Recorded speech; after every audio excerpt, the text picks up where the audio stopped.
Seminar यार इतने जन को करना है, उनको सेमिनार अटेंड करना, ये करना हमको चाहिए और ये करना है। अब उधर से फोर्स आ रहा है कि नहीं हमको पिकनिक में ही जाना है, तो अब तो आप बंद गए ना, तब फिर आप ऐसे समाधान करना पड़ेगा। उसका समाधान कैसे लाएंगे? कैसे? तो आप मेरे बिहार पे सोच रहे हैं ना, अब मैं कैसे सोचूंगा वो मैं बताता हूँ आपको। आपसे बड़ा अच्छा समाधान नहीं मिलेगा। हाँ वही समझ गए, आपका भाव प्यार है।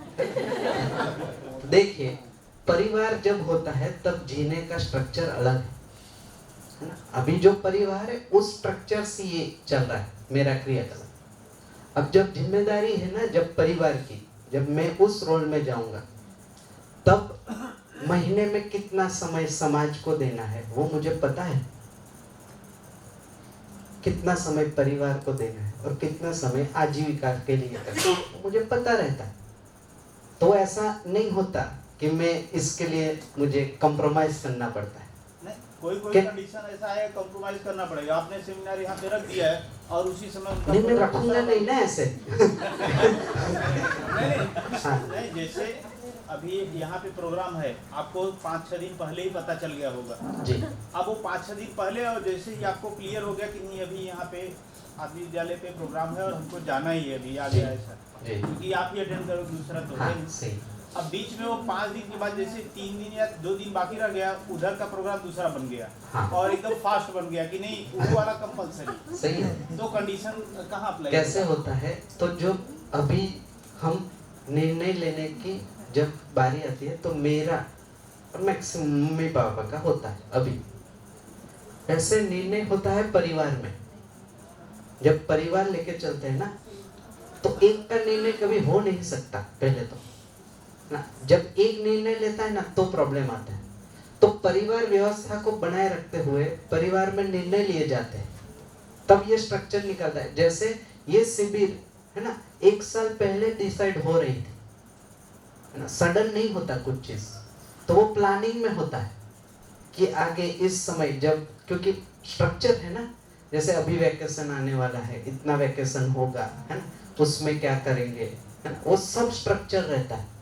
तो ऐसा रेंडमनेस, व्यवस्था में रेंडमनेस होता नहीं है ना। और मान लीजिए कभी कभार ऐसा सोच बन भी गया है ना कि चलो 8 दिन होने वाले हैं, तो 8 दिन के बाद मन है कहीं घूमना आने का या कहीं जाने का, तो अगर व्यवस्था है और कोई जिम्मेदारी नहीं है तो घूम आएंगे, उसमें क्या दिक्कत है?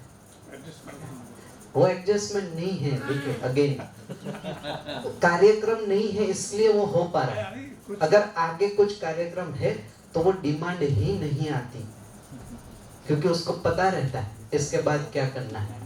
अभी क्या होता है, पत्नी को पता नहीं रहता पति को क्या करना है, पति को पता नहीं रहता पत्नी के मन में क्या चल रहा है, तो दोनों की ट्रांसपेरेंसी परिवार में दिख नहीं रही। जब ये ट्रांसपेरेंट सिस्टम है, हर निर्णय सभा विधि से लिया जाता है, इसलिए उसके बाद क्या करना है सबको पता रहता है, इसलिए रेंडमली कुछ आता नहीं। इसलिए पहले संवाद करना पड़ेगा। हाँ एग्जैक्टली, ये तो मिनिमम है। ये पति पत्नी आप जो समझ रहे हो, ये 100% ट्रांसपेरेंट वस्तु है। पति की हर एक चीज पत्नी को पता रहती है, पत्नी की हर एक चीज पति को पता रहती है, तब जाके संबंध निभा सकते हैं। अदरवाइज ये प्रॉब्लम आते हैं नेचुरली, अभी की व्यवस्था में वो आते ही है ना, क्योंकि पता नहीं रहता। उनका मन किया, अब पता नहीं है ना आगे क्या प्लानिंग, तो उन्होंने अपनी इच्छा को व्यक्त किया, बिना पता नहीं है तो इच्छा तो व्यक्त करते ही है। अब वहां से वो बात कन्वे नहीं हुई, अब इच्छा पूरी नहीं हुई, ये ग्लिचेस आते हैं, गांठें पड़ती है फिर संबंध में। जबकि व्यवस्था में अपेक्षाएं निश्चित रहती है, उससे ज्यादा होती नहीं और उससे कम में व्यवस्था बनेगी भी नहीं, ऐसी निश्चित व्यवस्था है। तो अपेक्षाएं सुनिश्चित रहती है, पति को पता रहता है पत्नी की क्या अपेक्षाएं होती है, पत्नी को पता रहता है पति की क्या अपेक्षाएं रहती है, फिर माता पिता पुत्र पुत्री सबको एक दूसरे की अपेक्षाएं पता रहती है। इसलिए ऐसा होता ही नहीं अपेक्षा करने से पहले वो पूरी हो जा रही है। हाँ यही तो व्यवस्था है। जैसे मानव आने से पहले उसकी आवश्यकता धरती ने पूरी कर ली है ऑलरेडी, ऐसा है ये व्यवस्था। जब संतान आएगा उससे पहले व्यवस्था बन गई है, जब दादा दादी होंगे तो उस रोल की व्यवस्था ऑलरेडी बन गई है, तब तक ये उस जिम्मेदारी पे आ गए होते।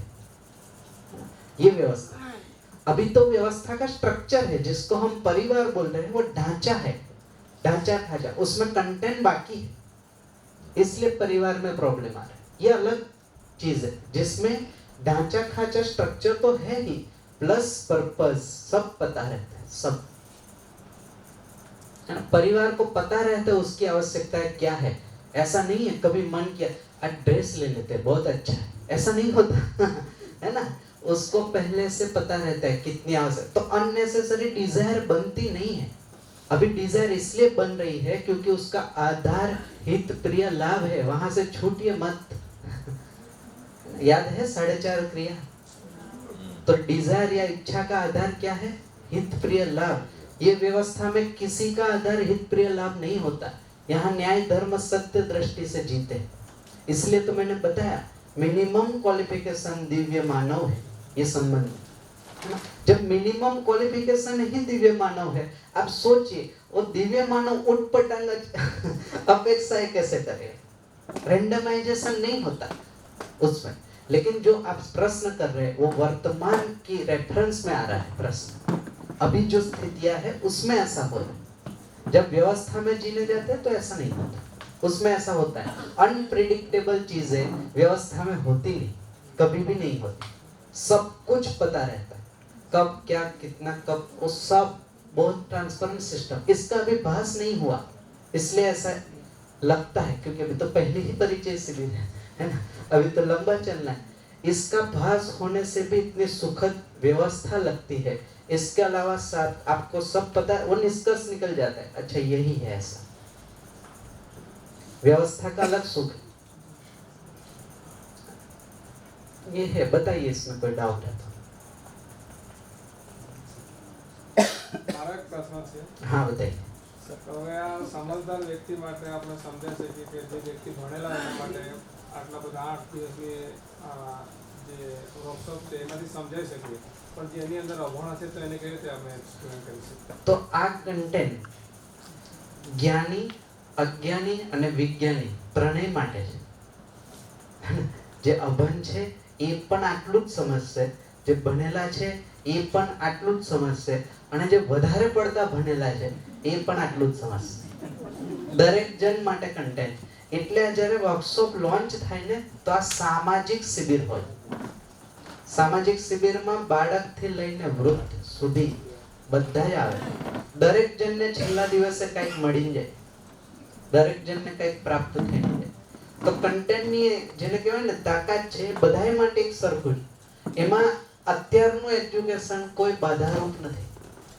અક્ષર જ્ઞાન મિનિમમ છે કારણ કે ક્લાસ સ્ટ્રક્ચર છે। પણ સર મારે કહેવાનો મતલબ એવો છે કે જે અભણ વ્યક્તિ છે જેને અક્ષર નથી આવડતો એ સમજી કેવી રીતે શકે? મેં જ કહું છું અક્ષર જ્ઞાન લિમિટેશન તમે કહો છો કે જેને ખબર જ નથી આ શું લખ્યું છે પરિવાર, તો એની માટે મેથડ અલગ છે આ વસ્તુ પહોંચાડવાની।